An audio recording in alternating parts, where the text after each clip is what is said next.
How we doing? Coach, like you to, if you don't mind, can you start with Tyrie, just how you think he's doing? It's nice to see him smiling and happy, and he said he's feeling great. Just your thoughts, please. Just finally see him healthy. You know what I mean? Enjoying football again. Going back to the guy that we thought we drafted last year. Obviously, rookie season, ups and downs, but I think we put that behind us. He's healthy, bigger, stronger. I think he's starting to still learn his role on the team, and we're learning that with him along the way.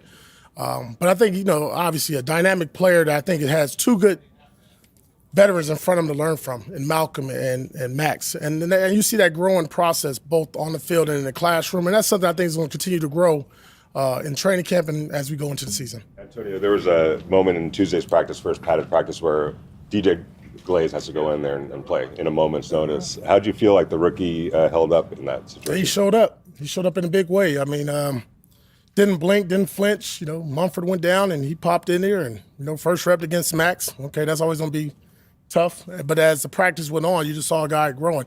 But forget Tuesday. Since he's gotten here, he's just been steady Eddie. He's been consistent in everything he's done. His approach to the game, he's taking it like a pro. He's learning from some of those veterans that we have in front of him.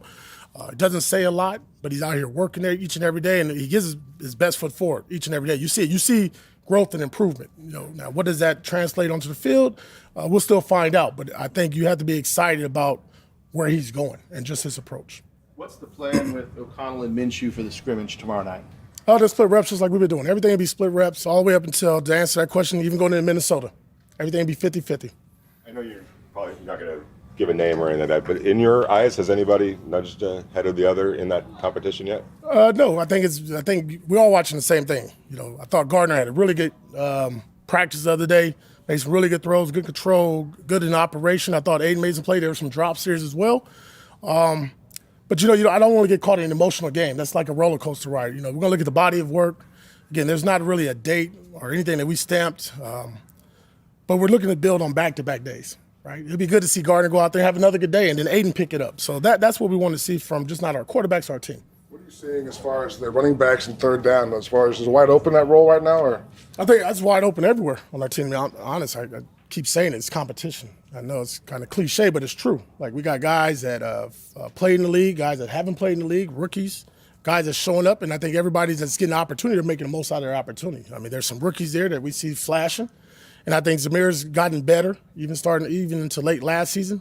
His role and as far as catching ball out the backfield and blitz pickup, and that will continue as we get into the scrimmage tomorrow and into next week's practice. I know we talked to Tom a lot about the kickoffs the other day. Were you able to watch the game last night and see how the kickoff looked? What did you think, and did you get any ideas from it? Yeah, was you impressed? Yeah, that's how I felt too. That's weird. It was weird. Yeah. Well, it's going to look weird with us too in a couple of days. We'll do it. But no, I thought it was really good. We showed it to our team today in the team meeting. Had Tom McMahon show there was penalties there. You saw that. But there's big play opportunities there too. So get it. You know what the league's trying to do. Obviously, we'll have our opportunity next week. The other day, Nate Hobbs was up here and he backed up JB and was like, hey, not really like what you guys have written about JB. He's a good guy, a good player. What does that mean just to know that those guys are there to have each other's back like that? Man, that's what we've been talking about this whole time, the brotherhood, and for one another, for the coaches, for the team, for themselves. I mean, you're going to see that. We're going to fight against one another and battle and practice hard against one another out there. But, if somebody talks anything about the Raiders or a teammate, you're going to hear from it. Any updates on Colton or Jackson? No, status quo. Hopefully getting closer, though. I know Colton's working his tail off. Getting back to Nate, we had mentioned that he had like 3 pass breakups, kind of right in a row. Yeah. He's like, yeah, but I didn't get the interception that I thought I should have. So there's accountability. It feels like there's an accountability factor there. How does that, as a coach, I'm sure that's great to your ears. Yeah, no, me and Nate talk about that often. Going back to my first year here, pass breakups is like the volleyball players. Good football players intercept the ball, take it the other direction. And we keep talking about making that leap from good to great, making that next step. And that's the next step for Nate. He understands that. Big year for Nate, big year for us overall. But Nate has, each and every year I've been here, has just gotten better and better. I mean, you don't want to say he's the best nickel or whatever, but he's a hell of a football player, man. He's tough, he's physical, he can fit the run, he can cover, we can put him inside, we can go out there and put him outside, which we've done. And I think you just see the development. And that's the growth I think a lot of people take for granted in the National Football League from a player in year 1 to year 4. Just seeing that development, that confidence, But now he's like, that's not cool no more, breaking up passes. I need an interceptor to make a difference in the game. Jack Jones is playing at a very high level right now. I'm just curious about to be able to see him take it from last year and bring it right in. How pleased are you with him? Yeah, I'm just glad that we've keep stacking back-to-back days with Jack. Everything I talk with Jack is about being consistent, being a pro, being on time, being where you're supposed to be, talking, communicating, being accountable, making to where everybody can trust and love you. Jack's a special player. He's been special since I've known him.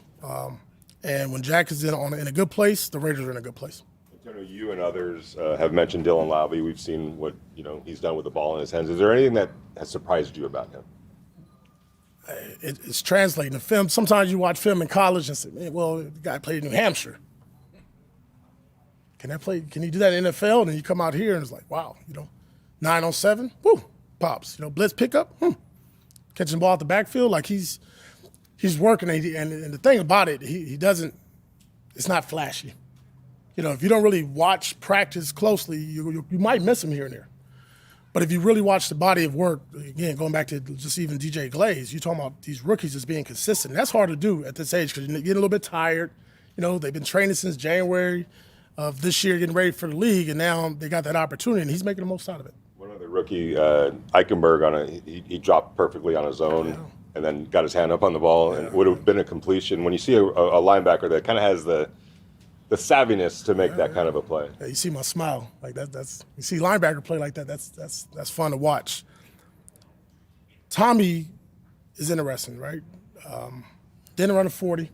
People question his speed, but one thing you can't question is his toughness, his anticipation, his feel for the game, the natural ability to move like a linebacker.